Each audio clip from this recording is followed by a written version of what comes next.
Got to eat a lot of food, piles of food. That's one of the beauties of eating whole plant foods. Hi, I'm Charlie, and I'm here with Lani Muelrath. Very nice. That's Good right. job. Yeah. Hi, everybody.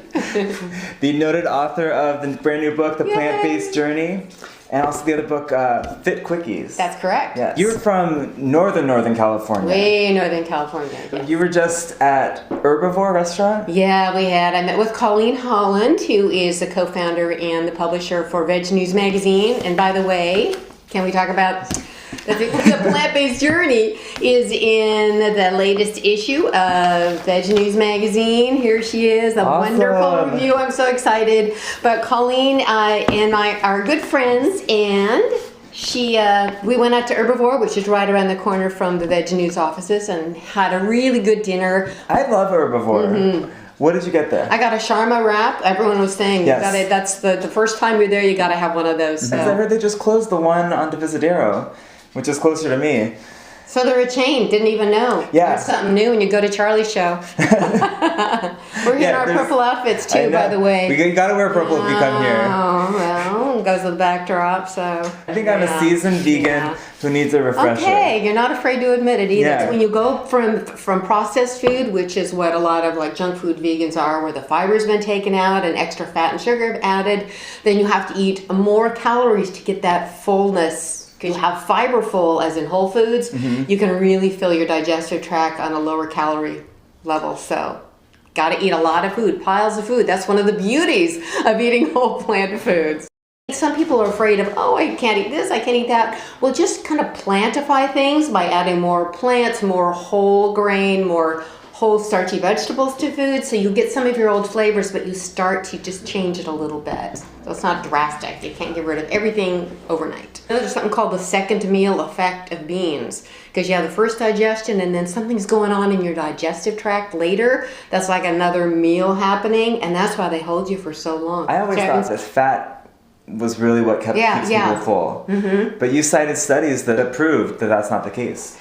And that's why I put the research in here. I'm a teacher, so it's really important to me that statements and proclamations be substantiated mm-hmm. with the research. So there's almost 300 references in here, as you noticed. Yeah. So that is an interesting study, how there's both two sides. They have the same calorie content, but one was high fat, one was high carbohydrate.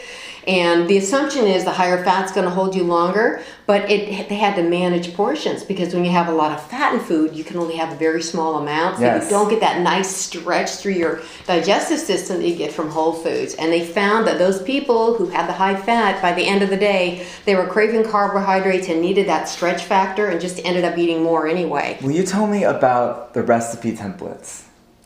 Those have been the surprise runaway hit of this book, and it's because it's such a simple system of preparing food. I'm a very lazy cook. I just kind of throw things together and eat quite simply but deliciously. I insist it tastes good.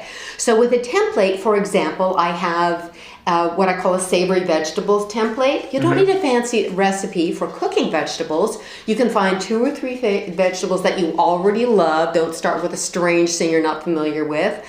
You put that in with some vegetable broth or plant milk, some onions, some of your favorite seasonings, and I tell you how to stir fry it without using a lot of fat and sauces that are, add a lot of calories to your dish. And then you just mix and match with the vegetables. Over and over again, and if you look on the reviews on Amazon, people mention the templates because it's make it accessible and easy and doable. So you got the easy meal planner in here. Right? Yeah, boy, you really know your plant-based journey. You do know the steps. You think I didn't read it? I told you I read it. I know you read it, but you got it nailed. Some of the plant-based doctors out there say you have to unlearn everything you know about diets or about how you eat to eat plant-based. And you don't, as a teacher, I put my foot down at that, because you don't unlearn anything unless you have brain damage. You don't unlearn. You make connections with something you've already known with something new. So I suggest, why not take like that easy meal planner, which is the main dish, the vegetable and the fruit, and overlay it with plant-based items. So instead of the chicken and rice, you'd have, bean and rice, or a burrito, or an enchilada, or a taco, or, on your salad you put a bunch of beans, or that kind of thing. So you can it makes that transition more comfortable if you can connect it with something you are familiar with. So, and that has been a lifesaver. And you'll see there's even references to that within the book, that people have tried that and said, in the case studies. I didn't know what to do. Yes, yeah. So that's a good tool. I'm glad you brought that one up too. Well, why don't we try some meals? Yeah. I made the Portobello Pot Roast. See, that's one of those where it connects. Who doesn't remember pot roast from childhood? You know, we all love that with the different flavors and the seasoning. So an important part of transition too is remembering those flavors that you already know and like, and just plantifying them. Well, I hope I got all those flavors right. Or the mushroom, huh? Okay, here's the Portobello Pot Roast. Is that how it's supposed to taste? That's a perfect texture. Robust mushroom thing going on. The potatoes are great. Okay. It's really good. I'm impressed. Oh, I'm so glad you liked it.